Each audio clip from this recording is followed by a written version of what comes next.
Aries, hi! Welcome to Mr. Queen PH. Titingnan natin ang energy update for you ngayong October 16 to 31, 2025. If you're interested in private readings, meron tayong link sa description at sa pinned comment. Paka-check nyo lang information kung paano mag-book for a private reading. And please subscribe to our channel to show your support. Like, share this video at comment na rin kayo kung kayo'y naka-resonate. Ayan, so let's see Aries. Paalala lang, ang reading na to ay general reading. So, maari kayong makarelate, maaring hindi. What's the update? Energy update. October 16 to 31. For Aries. October 16. Okay.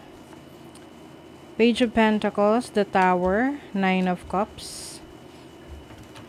I feel like ngayon, you are finally starting what you want. No, kumbaga ginagawa or gagawin mo na yung talagang gusto mo. Kasi 'di ba minsan napipilitan tayong gawin yung mga bagay na kahit hindi naman natin gusto. So ngayon talagang inspired ka. You are making some changes. Ikaw mismo yung nag-initiate ng change na 'yan. Oo. You have the Nine of Cups and I feel like meron ditong fulfillment. May sense of fulfillment.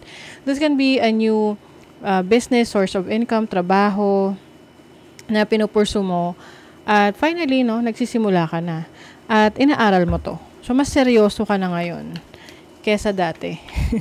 Mas seryoso ka na. Let's see, ano pa.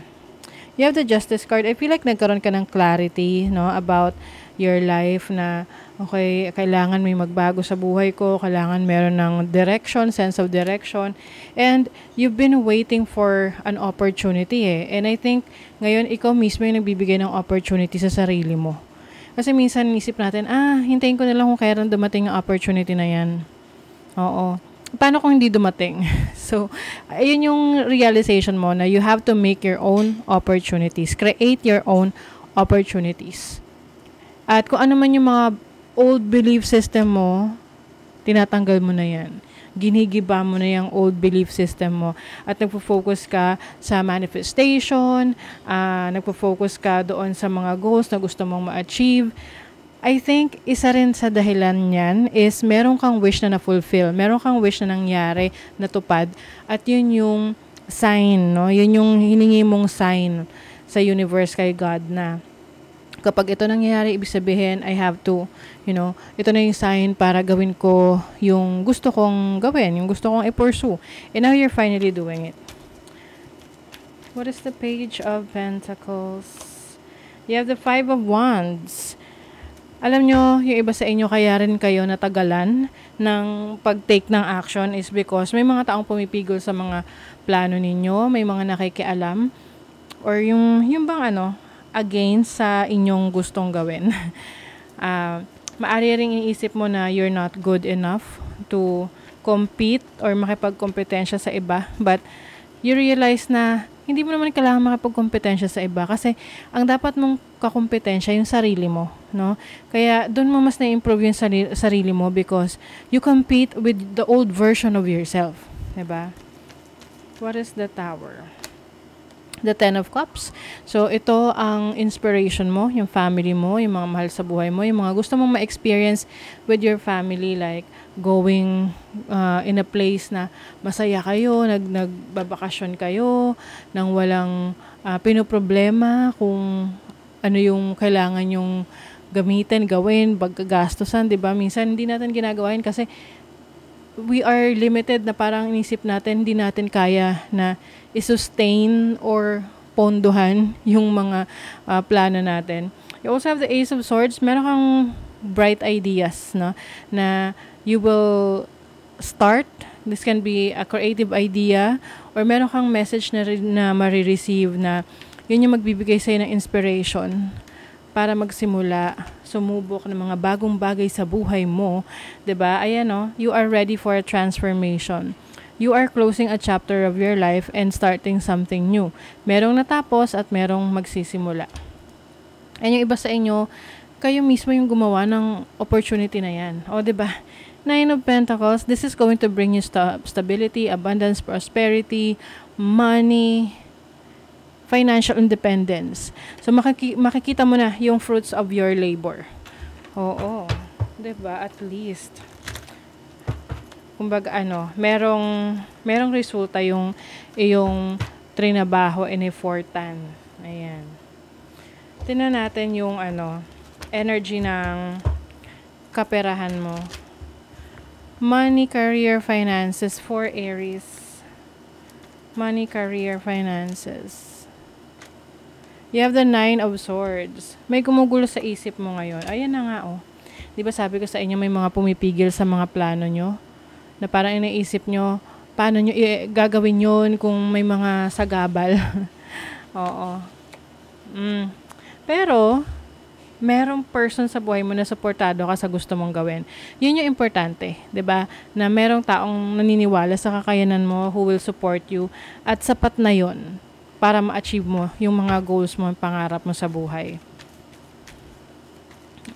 Also, yung iba meron kayong marireceive na inheritance, mana, pwedeng pera, gamit, lupa, or kakayanan, abilities na ipapamana sa'yo. Sa love life, you have the 8 of Pentacles, the Magician. Merong gustong makipag-ayos sa inyo. Gustong makipag-ayos. And I think, bibigyan mo ng chance tong person na to na maayos yung relationship ninyo. Whether this is romantic, family, or friends. Kasi mukhang pinapakita naman niya yung efforts niya. Nag-e-effort. Oo, hindi to yung tipong makikipag-ayos lang for the sake of pakikipag-ayos. Gusto niyang i-rebuild, ayusin yung relationship ninyo.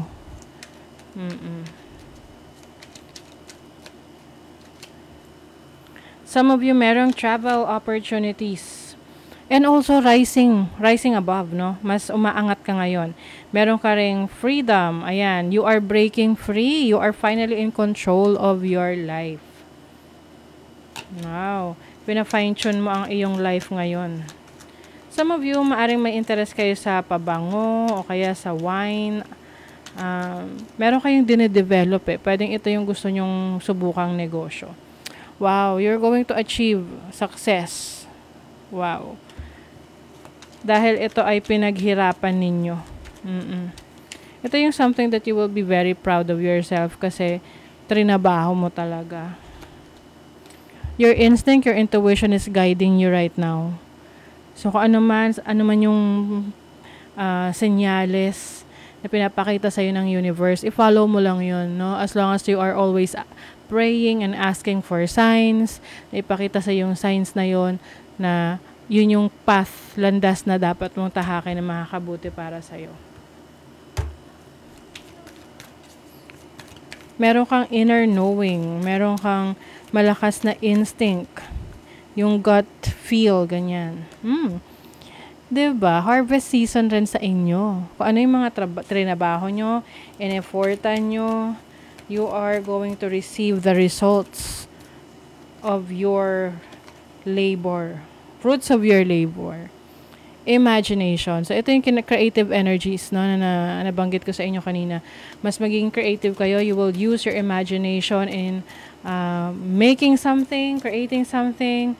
Lalo na kung kayo nasa creative field, content creation, or ano man ang career mo, trabaho mo na pinupurso. Wow, blessing is coming in for you.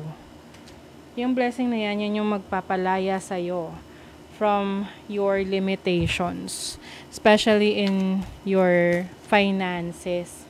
So, kung dati may mga bagay na hindi ka mabili, or hindi mo magawa kasi kulang ka sa funds, ngayon magagawa mo na.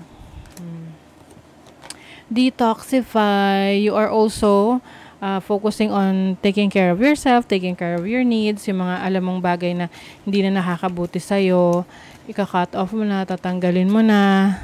You are removing your unhealthy habits, diba? You are good enough, Aries. Sapat ka para ma-achieve mo yung mga goals mo, yung mga pangarap mo sa buhay. Kaya, minsan kasi hindi natin na nagagawa yung gusto natin kasi minsan nakikinig na lang tayo sa opinion ng ibang tao sa atin, 'di ba? Oh, find balance, full moon in Libra. Na syempre, hindi naman puro pagkakabisihan, no. Kailangan din may time ka rin para magpahinga, no, mag-reset, mag-detoxify, reset, 'di ba? Para sa kaayusan rin ng isip mo, ng mental health mo at ng katawan mo rin, ng kalusugan mo. So that is your reading, Aries. Thank you so much. See you again.